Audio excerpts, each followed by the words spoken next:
Pas très normal activité, film réalisé par Maurice Barthélémy, raconte l'histoire d'un jeune couple qui emménage dans une maison à la campagne, une maison qui a appartenu à la grand-mère décédée du héros qui s'appelle Olivier Blin. Maison dans laquelle ils comptent élever des enfants, raison pour laquelle ils se mettent à filmer leur quotidien pour montrer à leurs enfants quelle était leur vie avant leur arrivée. Et maison dans laquelle il va commencer à leur arriver des événements étranges, difficilement explicables, qui donnent le nom au film Pas très normal activité. J'ai beaucoup de mal à faire cette critique, c'est déjà la 4e fois que je refais cette vidéo, parce que chaque fois j'oublie de parler d'un truc et je m'énerve, donc voilà. Le projet a été lancé par Maurice Barthélémy, qui a écrit le scénario, avec en tête de faire jouer le personnage principal par un YouTuber, qui, sans avoir en tête forcément Norman à la base, mais un YouTuber en général. Je pense que le premier problème du film, c'est que il n'arrive pas à admettre ce qu'il est.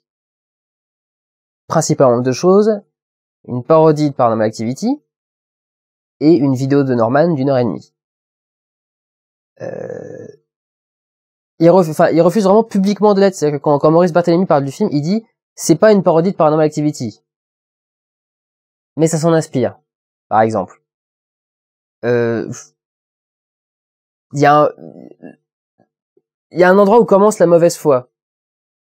Quand le film se passe entièrement d'une maison, qu'il y a certains plans qui sont exactement les mêmes que dans Paranormal Activity, que le principe est le même, que la situation est grosso merdo la même, avec un petit côté déviant à la Maurice Barthélémy, enfin voilà, faut assumer ce qu'on est. Et quand Norman prend autant d'importance dans le film, il faut accepter aussi cet aspect-là. On va commencer par le scénario. L'important pour ce genre de film, c'est que c'est une comédie. À la base, je pense qu'on peut pas renier ça, au moins. Pour une comédie, je trouve franchement pas ça drôle. Ce qui est surprenant, étant donné que ça a été en partie écrit par Maurice Barthélémy. Ce qui est moins surprenant, étant donné qu'il y a Norman dedans et que je n'aime pas l'humour de Norman. Mais ça, à la limite, je veux dire, il y a quand même des vidéos de Norman qui me font rire. Là, non. J'ai vraiment passé le film avec un visage figé, peut-être un léger haussement de moustache à un moment ou à un autre, parce que quand même dans 1h30, il faut quand même qu'il y ait un petit truc qui fasse rire à un moment ou à un autre, mais c'est vraiment laborieux. Il y a le truc, il y a plein de choses qui ne marchent pas vraiment, ou du moins qui marchent pas sur la durée en fait. Par exemple, la demoiselle qui s'appelle Karine dans le film et qui est jouée par Sleffy ou Steffi Selma. J'ai une écriture de merde, j'arrive pas à me relire, je suis navré. Je crois que c'est Sleffy Selma. Je suis navré, mademoiselle, si j'écorche votre nom. Si vous regardez la vidéo un jour, ce qui m'étonnerait. Elle a un truc en fait, c'est qu'en gros, elle est toujours joyeuse, joviale. Et d'un seul coup, il y a un mec qui va dire une réplique de connard, et là, d'un seul coup, elle va se renfermer et elle va envoyer chier tout le monde. Et la première fois, ça peut peut-être être à peu près drôle, mais quand on le fait tout le temps, il y a un moment où ça commence vraiment à lasser profondément, prodigieusement. Et ils le font tout le temps. Ils s'insistent des fois sur des blagues qui sont pas drôles, simplement. Il y a tout un moment où ils sont à fond sur le fait qu'un mec qui s'appelle Gourvenec n'est pas breton. Il y avait une partie de la salle qui riait. Je vais pas dire de bon cœur, mais qui riait au film. Enfin, même eux, ça les a pas fait rire. Je veux dire, c'est pas drôle. C'est pas drôle que quelqu'un qui a un prénom qui sonne breton ne soit pas breton, on s'en fout. Je vois pas qui ça a fait rire. Le fait aussi que le personnage joué par Maurice Barthélémy dans le film, qui est donc en fait un une espèce de vidéaste amateur, enfin pas un vidéaste, c'est le genre de mec qui fait des vidéos de mariage, des vidéos d'enterrement, des vidéos de bar mitzvah, de baptême, de tout dans le genre. Mais qui est un personnage de gros lourd vicieux, ce qui déjà est ultra original. Voilà, c'est pas, enfin, je veux dire, c'est pas très très drôle. La fonction du personnage elle-même, ce qu'il est, ce qu'il fait, ça fait pas rire, quoi. C'est un connard, parce que Maurice Barthélémy joue très très bien. Pas parce que c'en est un, du tout, juste parce que c'est un mec qui a du talent. Mais, enfin, voilà, au bout d'un moment, ouais, enfin... Et après, enfin, en soi, c'est pas drôle, quoi. Donc il y a ça aussi. En fait, on sent assez peu Maurice Barthélémy dans le film. Le fait qu'il veuille jamais assumer que c'est une parodie de Paranormal Activity est assez énervante. D'autant qu'il lui a mis son twist à lui, enfin il a mis sa patte Robin des Bois. La raison de tous les événements paranormaux de la maison est complètement débile. Et en soi, partait d'une idée très drôle. C'est juste que voilà, au bout d'un moment, enfin tel que ça met dans le film, c'est pas drôle, ça fatigue et enfin voilà, c'est pas très intéressant. Le film n'assume pas le côté Paranormal Activity en particulier au niveau de sa réalisation. Le film manifestement a été tourné en majeure partie en iPhone 4 et en GoPro. Je dis manifestement parce que il y a des plans où on sent l'effet iPhone 4. Le truc c'est que l'iPhone 4 a une fonction qui s'appelle la fonction DNR, je crois, qui permet, je crois que c'est Dynamic ou DRN, Dynamic Range quelque chose. Le principe c'est qu'en fait quand il prend une vidéo, il va surexposer une partie, donc par exemple le mur là serait entièrement blanc. Donc il va surexposer l'image, donc ça va être pas trop mal exposé, mais le mur entier va être blanc. Et puis il va faire une autre version sous-exposée, donc c'est-à-dire que là le mur on va voir les détails, on va voir le papier peint par exemple, mais moi je vais être extrêmement sombre au milieu, et puis ça va être noir par exemple. Et en fait l'iPhone ensuite fait la balance entre les deux et se dit bon bah pour qu'il y ait du détail à l'intérieur, pour que ce soit pas entièrement blanc ici et entièrement noir là, il faut que je mette à peu près ce niveau-là. Et en fait il fait du coup la différence entre les deux en fonction des zones de la vidéo. Et par exemple quand il se filme sur des ciels, ça se voit parce qu'en fait il y a autour des personnages, autour des arbres, autour des contours, il y a un espèce d'effet de flou où très près de la peau, collé à la peau, le ciel a l'air complètement cramé, complètement blanc, et petit à petit il devient bien exposé.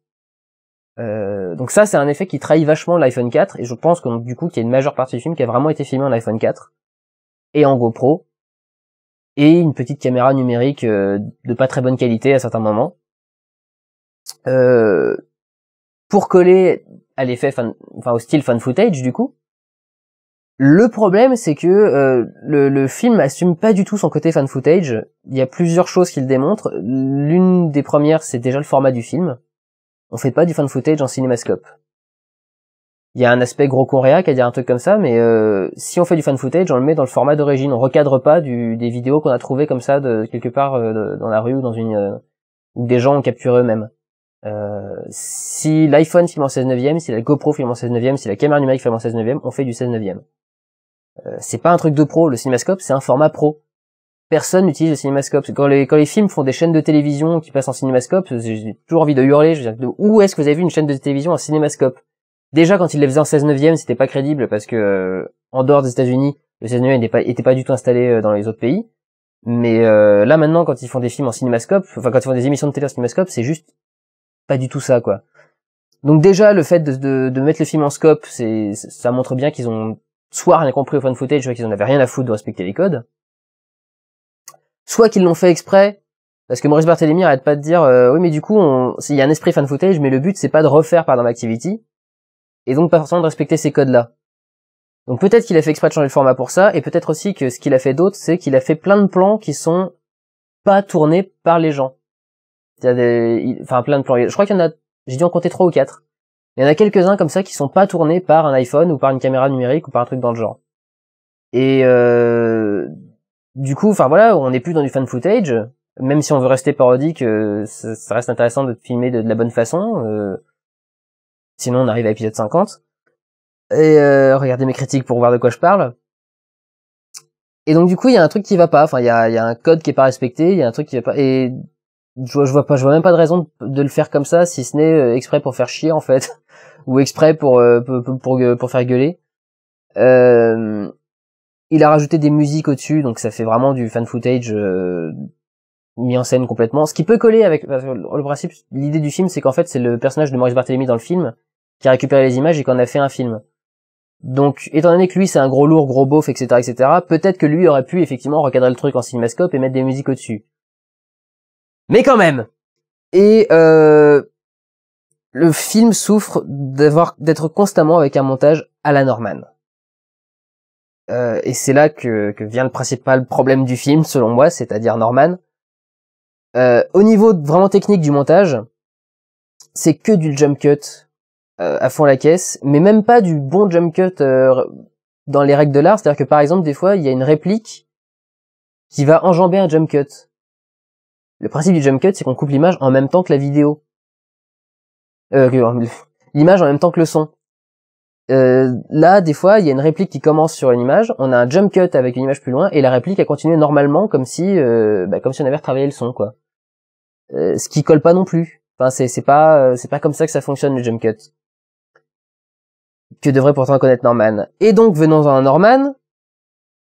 Je suis pas du tout un fan de Norman, ça me fait pas rire, Norman. Il y en a quelques-unes que j'ai trouvé un peu rigolotes. Mais de façon générale, voilà, c'est pas un mec qui me fait rire, et c'est pas un mec que je trouve talentueux. Alors je vois déjà quelques rageux me dire ça. C'est même pas par rapport à moi ou pas par rapport à moi. Je sais reconnaître le talent chez les gens qui en ont plus que moi. Je trouve par exemple que Cyprien fait du meilleur boulot que Norman. Mais voilà, je trouve que ce que fait Norman n'est pas drôle. Et il a pris Norman, Maurice Barthélemy, après lui avoir fait passer un casting, tout de même, où il lui a demandé de faire beaucoup d'improvisation. Il voulait voir comment lui et la jeune demoiselle dont j'ai mal orthographié le nom probablement, Sleffy ou Steffi Selma, il les a mis dans une salle, il leur a demandé d'improviser. Sur des interviews de Jean-Claude Van Damme, paraît-il. Et le truc, c'est que quand Norman improvise, Norman fait du Norman, puisque Norman, quand il fait ses vidéos, c'est grosso merdo de l'improvisation. Il n'y a pas grand-chose qui a été écrit avant. Donc, il a peut-être une ligne directrice, mais voilà. Donc du coup, Norman fait du Norman, et il y a énormément de scènes improvisées dans le film. Il y a énormément de plans où, enfin, il y a genre 6 séquences qui ont été écrites dans le film, et le reste est probablement uniquement de l'improvisation de la part de Norman. Et c'est, enfin voilà, ça n'a pas sa place au cinéma en fait. Je veux pas dire ça méchamment à Norman ou aux gens qui regardent Norman, mais Norman n'est pas un acteur, et Norman n'est pas un scénariste, et Norman n'est pas un réalisateur. C'est un YouTuber, c'est un vlogueur. Mais c'est pas voilà, c'est pas quelqu'un qui est formé pour le cinéma, c'est pas une insulte, hein, c'est juste voilà, c'est pas son métier. Plein de gens dont c'est pas le métier, et j'aimerais bien qu'il soit conscient que c'est pas son métier et qu'il arrête pas qu'il arrête, enfin il fait ce qu'il veut, mais voilà, ce mec n'a pas sa place dans ce truc-là, c'est pas un acteur, ça se voit clairement parce que dès qu'on lui demande de faire autre chose que jouer du Norman, voilà, c'est pas un acteur, il a pas de palette d'émotions, il sait pas jouer, il sait pas rendre un truc. Il sait pas faire un texte, dire un texte, contrairement à la jeune fille qui elle joue très très bien, et à Maurice Barthélemy qui joue bien aussi. Donc voilà, c'est s'ils avaient fait un long métrage pour Internet, à la limite j'aurais rien dit, parce que ça m'aurait pas fait rire comme le reste des vidéos de Norman, mais au moins ça n'aurait pas eu cette prétention là. Ça n'a pas ça n'a pas sa place dans une salle de cinéma. D'ailleurs, il est déjà dans la plus petite salle de mon cinéma. Ça n'a pas sa place au cinéma, ce n'est pas du cinéma. Le seul avantage du fait que ce film soit sorti dans une salle de cinéma, c'est que du coup, ça a payé 20 intermittents du spectacle, parce que j'ai regardé, c'était une équipe de 20 personnes, qui n'ont pas fait grand chose. Ils ont été 20 personnes dans une petite chaumière à la campagne, ils ont allumé 3 projecteurs, et puis ensuite ils ont laissé Norman se débrouiller avec son iPhone. Donc voilà. C'est pas du cinéma pour moi, et on va faire une deuxième partie parce que j'ai encore des trucs à dire, j'ai pas envie de m'arrêter maintenant.